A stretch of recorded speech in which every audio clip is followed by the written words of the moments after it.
একটা টপিক নিয়ে অনেকগুলো প্রশ্ন পেয়েছিলাম, ভাবছিলাম কয়েকদিন পরে ভিডিও বানাবো, কিন্তু লাস্ট আওয়ারে 1 ঘন্টা আগে তোমার একটা টেক্সট পেলাম আপু, তাই বানাতে বাধ্য হলাম।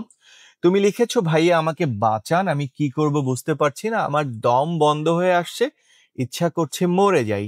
এজন্য যে তোমার একটা ছেলের সাথে রিলেশন ছিল 2 বছর, 2 বছরে তোমার সাথে অনেক ঝামেলা হয়েছে, তুমি সবকিছু মিলিয়ে আবার ঠিক করার চেষ্টা করেছো, কিন্তু গত 1 সপ্তাহ আগে তুমি জানতে পেরেছো সেই ছেলেটা অন্য একটা মেয়েকে বিয়ে করে ফেলছে, এখন তোমার ফোন ধরছে না, তোমার সাথে যোগাযোগ করছে না, তাই তুমি ভীষণভাবে ভেঙে পড়ছো। তোমাকে বলছি, এবং যারা এই প্রশ্নগুলো করেছো, যাদের রিলেশনে সমস্যা হয়েছে আগে, বা ছেড়ে গিয়েছে, বা এখনো এই ঝামেলাগুলো চলছে, তাদেরকেও বলছি, তোমরা ভেজা কার্ড দেখেছো?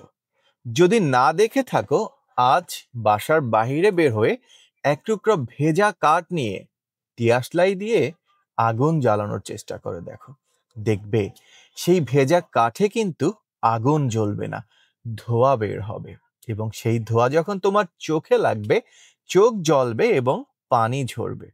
ঠিক তেমনি আমাদের কিছু মানুষের জীবনে সম্পর্কটা না ভেজা কাঠের মতোই হয়, জানো, না জ্বলে না নিভে, শুধু ধোঁয়া বের হয় এই চোখ থেকে।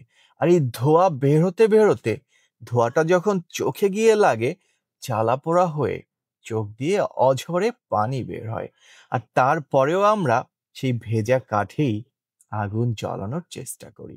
তেমনি তোমাদেরকে বলবো, যে মানুষটা তোমাকে ছেড়ে চলে গেছে, যে মানুষটার সাথে তোমার 1 বার 2 বার 3 বার 4 বার অলরেডি ঝগড়া মারামারি কাটাকাটি হয়েছে, তোমার বোঝা উচিত ছিল যে এই মানুষটা অন্তত তোমার জন্য কখনো আর ঠিক হবে না। এই মানুষটা যদি ঠিক হওয়ার থাকতো, 1 বার 2 বার 3 বার হলেও সে ঠিক হয়ে যেত। তোমাকে যদি সে ভালোবাসতো, তোমার প্রতি যদি তার ভালোবাসার ফিলিংস থাকতো, তবে তোমার সাথে রিলেশন থাকাকালীন অন্য রিলেশনে সে যেত না। তার চিন্তা ভাবনা বা মানসিকতাই ছিল তোমাকে ছেড়ে যাবার। তাই তুমি শুধু শুধু সেই ভেজা কাঠে বারবার আগুন লাগানোর চেষ্টা করেছো, সেই ভেজা কাঠটা যত্ন করে তোমার কাছে ধরে রেখেছো, ভেবেছো একদিন শুকালে ঠিকই আগুন ধরবে, কিন্তু কাঠটা কিন্তু ঠিকই শুকিয়েছে, এখন আগুন ধরছে গিয়ে অন্য কারো কাছে।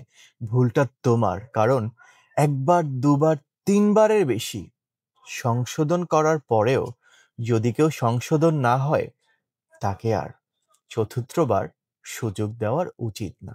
আশা করি ব্যাপারটা বুঝতে পেরেছো। জীবন একটাই, তোমার বেঁচে থাকতে হবে তোমার জন্য। যে চলে গেছে তার জন্য নিজের জীবনের ক্ষতি করার প্রশ্নই আসে না। চলে গেছে, তার চেয়ে ভালো কিছু তোমার জীবনে আসবে, তোমাকে বেঁচে থাকতে হবে তোমার মতো করে। আশা করছি কথাটা বুঝতে পেরেছো। যে চলে গেছে সে কখনোই থাকার ছিল না, যে চলে গেছে সে কখনোই তোমার ছিল না। ভালো থাকো, অনেক ভালোবাসা। আশা করি তোমার অ্যান্সারটা তুমি পেয়ে গেছো। Love you all guys.